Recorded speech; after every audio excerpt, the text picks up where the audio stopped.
Alors nous sommes le 3 janvier 2015 et je suis avec Marco Antonio Araya Correa. Vous êtes né au Chili, vous êtes producteur et musicien. 3 ans après votre naissance, Pinochet fait un coup d'État. Quelle image avez-vous en mémoire de cette période? L'image d'un petit garçon de 3 ans et une image, je crois que c'est les lumières très basses parce que il fallait éteindre les lumières à 18 heures et il y avait une espèce de des nuages noirs qui étaient sur nous en permanence. Voilà. D'accord. Et comment s'organisait une journée type du petit garçon que vous étiez à ce moment-là? Ou de votre adolescence? Une journée type d'un garçon dans ma famille, moi c'était normal parce que nous on habitait en face d'une espèce d'école de policiers. Et après le coup d'État est venu un centre de torture. Et nous, personnellement, les gens qui habitaient en face de cette école n'étaient pas embêtés car ils nous connaissaient d'avant, quoi. Mais nous, on pouvait sortir, mais Il n'y a pas de couvre-feu. il y avait le couvre-feu, donc tout le monde était à la maison à 18 heures, 18 heures, même avant. D'accord. À 18 ans, vous intégrez un groupe de musique Punawe, Mhm. style plutôt traditionnel, et vous enregistrez votre premier album pro. Mhm. Y avait-il un message que vous vouliez faire passer face à la dictature de Pinochet? Moi, lorsque moi j'intègre ces groupes-là, ils faisaient déjà ces groupes-là, ils tournaient déjà, pardon, depuis pas mal de temps, depuis 4 5 ans en arrière, et d'être intégré à ces groupes-là m'a fait plutôt connaître tout ce qui était pro au Chili, parce qu'il faut savoir que Chili, au niveau technologique, on était influencé directement par les États-Unis, qui n'étaient pas coupés du monde. En fait, on n'avait pas un enregistreur avec un stéréo, on avait vraiment des consoles, tout ce qu'il fallait. Et c'est à ce moment-là que je connais le côté pro de la musique avec ces groupes-là, qui je sais pas s'il faisait passer un message ou pas, parce que on pouvait pas vraiment faire passer un message en fait. C'était de la Mais à censure? travers, on n'a jamais été censuré nous personnellement parce qu'on n'a jamais, comment dire, fait de la chanson révolutionnaire entre guillemets. Mais à l'intérieur de ces groupes-là, il y avait des gens qui vraiment Militant. étaient militants, vraiment ancrés dans une militance, bon, on ne peut pas dire révolutionnaire, mais qui était contre la dictature. On arrivait presque à la fin, puisque 88, c'est l'année que Pinochet décide de faire un plébiscite pour savoir si il se renouvelait 7 ans ou il quittait le pouvoir pour faire un vote pour aller à la démocratie, entre guillemets. Voilà. Entre 91 et 95, avec votre groupe Umbral, vous faites des tournées en France et principalement en Vendée. Une anecdote peut-être. Oui, une très bonne anecdote. C'est la première fois que j'ai mangé des mojettes avec le jambon de Vendée. Les mojettes, c'est des haricots blancs faits dans une sauce assez épaisse. Et le jambon, on le saute au beurre et ça grille et c'est très très bon. Et j'ai connu un breuvage vendéen qui s'appelle la Trouspinette, qui Oui. c'est un vin fait par les mecs eux-mêmes, hein, et qui est sucré, mais qui au bout des 3 verres, est complètement Une production locale. une production locale. Aujourd'hui, vous faites partie des musiciens reconnus de la scène française. Mais qu'en est-il chez vous au Chili? Et ici, on va dire que je suis en France, on va parler de la France, je suis reconnu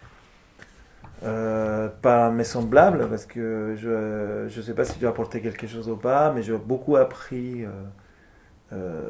au niveau professionnel. Les musiciens français pro, très pro, il y a beaucoup à apprendre de ces musiciens-là. Et au Chili, je quittais le Chili, ça va faire 20 ans, là, le 21 juin 2015, là, qui aujourd'hui, je ne sais pas si je suis reconnu ou pas.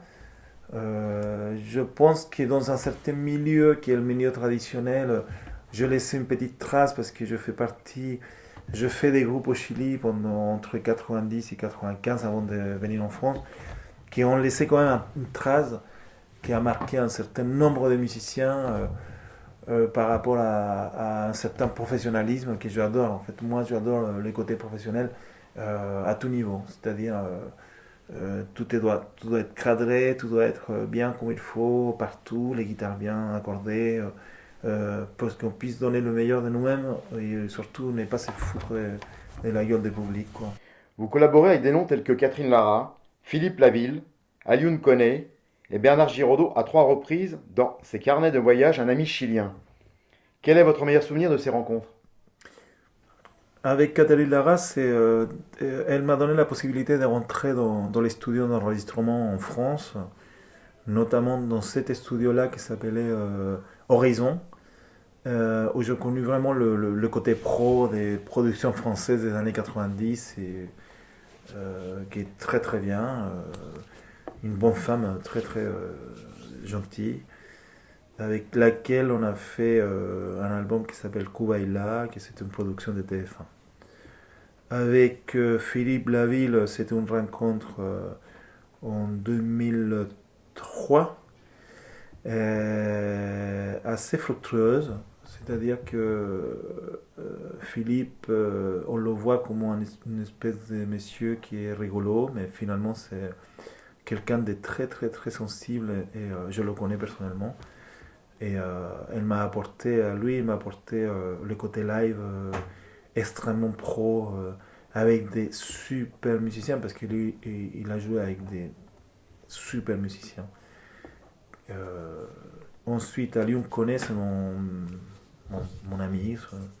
On traîne depuis 99, on a fait 3 ou 4 projets ensemble. Le dernier s'appelle Colastic Project. On est en train d'enregistrer encore depuis 1 an et demi. Corazil Projet, c'est ça? Colastic Project, ouais. Et avec lui, on a traîné énormément dans les bons et les mauvais tons. Et Bernard Giraudot, c'est complètement différent. Giraudot, c'est un copain à lui qui me ramène, qui c'est un copain à moi, qui s'appelle Osvaldo Torres, et qui à part les 3 films qu'on a fait, ça s'appelle Les carnets de mon ami chilien. On a fait un disque pour l'enfant qui s'appelle Les contes de Mahuaca. Le marin à l'encre, c'est un CD libre. Et lui aussi, c'était, parce qu'il est décédé en 2009, quelqu'un d'extrêmement professionnel, tellement professionnel que c'était des heures, on passait des heures enregistrées, et le résultat est là, quoi. Je crois qu'on n'est pas loin des 35 000 à 40 000 albums dans les contes de Mahuaca, voilà. Et avec tous ces mélanges-là, tous ces gens-là, ils m'ont beaucoup apporté. Merci Marco.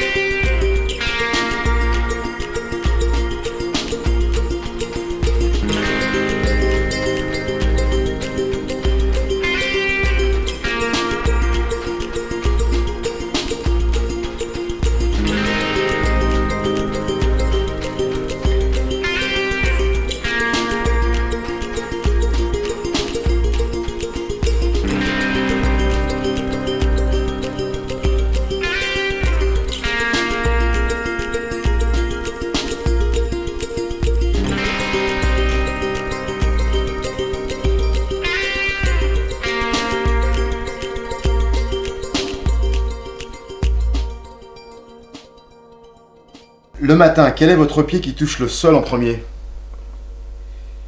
En général, c'est le gauche. Quand vous avez les pieds sur terre, avez-vous la tête dans les étoiles? Non, j'ai les pieds sur terre.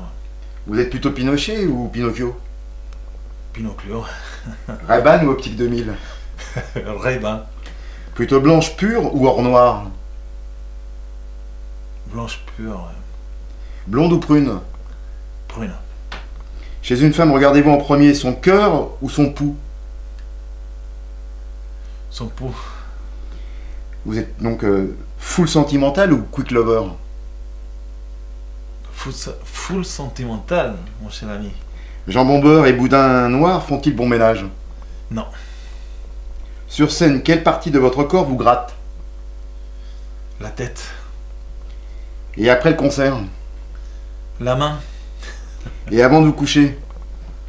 La tête. Et le matin?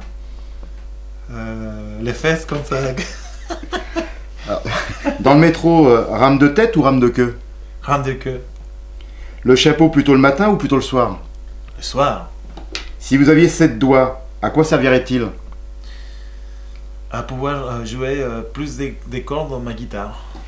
Et auriez-vous plus d'ongles à manger? Oui, pourquoi pas, ouais. En matière d'écologie, plutôt bois de Boulogne ou les maréchaux? Les maréchaux. Vous êtes plutôt caprice des dieux ou cœur de lion?